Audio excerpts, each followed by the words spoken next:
नमस्कार दोस्तों, हमारी आज की इस कहानी का नाम है परेशानी। इससे पहले अगर आप चैनल पहली बार आए हैं तो प्लीज सब्सक्राइब कीजिए। बहू जरा पानी देना, बाबूजी ने आवाज लगाई। प्रिया ने झल्लाते हुए जवाब दिया, मैं राहुल को स्कूल के लिए तैयार कर रही हूँ, आप खुद ही ले लीजिए। बाबूजी लकड़ी के सहारा लेते हुए रसोई की तरफ बढ़े। कांपते हुए हाथों से जैसे उन्होंने पानी का गिलास लिया, अकस्मात उन्हें हाथ से छूट गया। यह देखकर दफ्तर के लिए तैयार होते हुए रमन चिल्लाया, ओह बाबूजी, आप एक भी काम ठीक से नहीं होता। प्रिया का काम और ही बढ़ा दिया। झुंझुलाते हुए प्रिया ने पानी साफ किया और फिर बाबूजी को रात की रोटी और चाय देकर दोनों पति पत्नी अपने दफ्तर के लिए निकल पड़ गए। यह सिर्फ आज की बात नहीं थी। शीला जी के जाने के बाद बाबूजी फिर खुद अकेले हो गए थे। उनका बेटा रमन और बहू प्रिया अपने जीवन में व्यस्त थे। उनके पास बाबूजी के साथ कुछ क्षण व्यतीत करने का समय नहीं था। उनका पोता राहुल उनका जीने का एकमात्र सहारा था। बाबूजी आंखें बिछाए उसका स्कूल से आने का इंतजार करते। राहुल पिताजी से उतना ही प्यार करता था।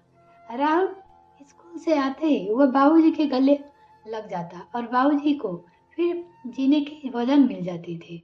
एक रात बाबूजी अपने कक्ष में सोने के लिए जा रहे थे, तभी उन्होंने उनकी बहू को रमन से यह कहते हुए सुना, सुनो जी, आप मुझे गलत मत समझिएगा, बाबूजी को अब हम यहाँ और नहीं रख सकते। मैं घर दफ्तर और राहुल का कार्य करके पहले ही बहुत थक जाती हूँ, ऊपर से आपके बाबूजी का कार्य, मैं अकेले ये सब नहीं संभाल सकती। रमन ने कुछ समय के लिए प्रिया की बात को उन्होंने उत्तर नहीं दिया। बाबूजी के मन में उम्मीद बनी थी शायद बहू को समझाएगा, पर उनकी आशा के विपरीत रमन ने प्रिया को गंभीरतापूर्वक कहा, मैं तुम्हारी परेशानी समझ सकता हूँ, हमें बाबूजी को वृद्धाश्रम भेज देना चाहिए, वहाँ उनका ख्याल भी रखा जाएगा और उनकी उम्र के लोगों में उनका मन भी लगा रहेगा। मैं कल सुबह ही उन्हें वहाँ छोड़कर आ जाऊंगा, बेटे ने कहा बहू से। बाबूजी भारी मन से अपने कक्ष में गए। उनकी आंखें नम थी। उन्हें वो पल याद आ रहा था जब वो पहली बार रमन को हाथ पकड़कर स्कूल छोड़कर आए थे। आज वही रमन कल उनका हाथ पकड़ उन्हें वृद्धाश्रम छोड़ जाएगा, तब अपने बेटे के उज्जवल भविष्य के लिए। बाबूजी प्रेम पूर्वक रमन को स्कूल छोड़कर आते थे और बाबूजी को बोझ समझ रमन उसे वृद्धाश्रम भेज रहा था।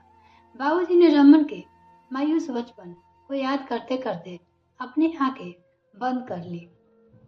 तो अगले दिन सुबह बाबूजी की ने स्कूल जाते हुए अपने पोते राहुल को बड़े प्रेम से गले लगाया। ना जाने फिर राहुल ने मुलाकात होगा या नहीं, ये विचार करके उनकी आंखें झलक उठी।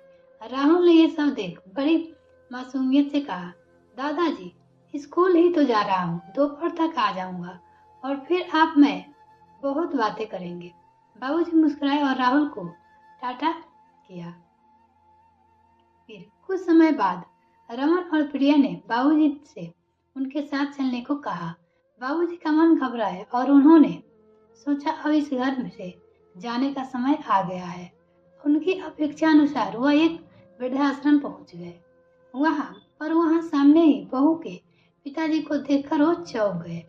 उन्होंने बहू की तरफ देखा, वह भी वैसे ही अचंभित थे। उसने घबरा कर अपने पिताजी से पूछा, पापा आप यहाँ कैसे?